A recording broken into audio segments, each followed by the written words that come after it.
Warm welcome to you all this evening. It's such a pleasure for us to be playing in your wonderful city tonight. How do you feel about how tonight went? I thought that it was really, really enjoyable, and I thought the audience was great, very responsive. And as soon as I came on stage, I said to the other guys, that was like playing in America. It really reminded me of American audiences, who are much less reserved than the English audiences generally. I mean, the audiences in England are great, but that was a very responsive reaction, particularly for a first time. You know, because most of the people there, I'm sure, have never seen this before. I think we have this situation where, because we didn't play for many, many years, people are not quite sure what to expect from us. And what we try to do is to play some original Zombies material, some Argent material, some of my solo stuff, a few other things that we've been involved in, and some new material. And sometimes it can kind of confuse audiences because they think, well, what's happening here? We're in the 60s, 80s, or whatever. But all we're trying to do is to give people like a wide spectrum of what we've been doing over the last few years. And I thought that audience really understood that. It was wonderful. We all came off stage and thought that was really good fun, and that's the reason that we play music. Between you, you've got such a huge body of work, like a massive body of work, and it's kind of what you've done tonight has been kind of representative of that. Actually, people often say, I knew so many of those songs, but I didn't realise that I would, you know. Yeah. And that's quite a common reaction, actually. That's it. They don't realise that we were involved with all those different kind of tunes, and of course we could have played many others as well.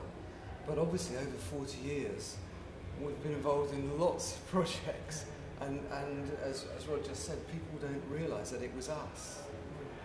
Do you have any, out of the whole 40 years history of what you guys have, do you have any like big things that stand out, big favourites that you'd like to go back to again? Well, I'll always remember She's Not There, because it was our first one. It was our first single. It was so exciting.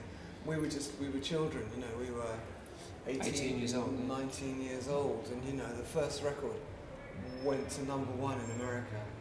You know, the land of Elvis, and you know, that knocked me out and knocked us out. You know, when we were 11 years old, and then we found out later that he had our records on his jukebox. I mean, and you're 18 years old. I mean, it's just mad.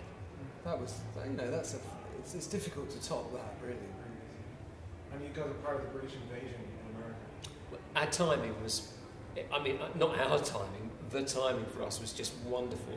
I mean, because the Beatles had just cracked open the gates in America and we toddled in behind, you know. And there we were at the perfect time to get up there and be #1, you know. It was fantastic timing for us. And it is funny because it's recognised now as the British invasion, but I'm not sure that we were aware we were part of it at the time. And you were also gigantically popular in Japan and the Philippines. Yeah. Did you guys go over there at that time at all? Or we went to the Philippines. And what was that experience like? It was ridiculous because our manager at the time, the way he put it to us was, would you like to see a little bit of the East, guys? I can guarantee you won't lose any money.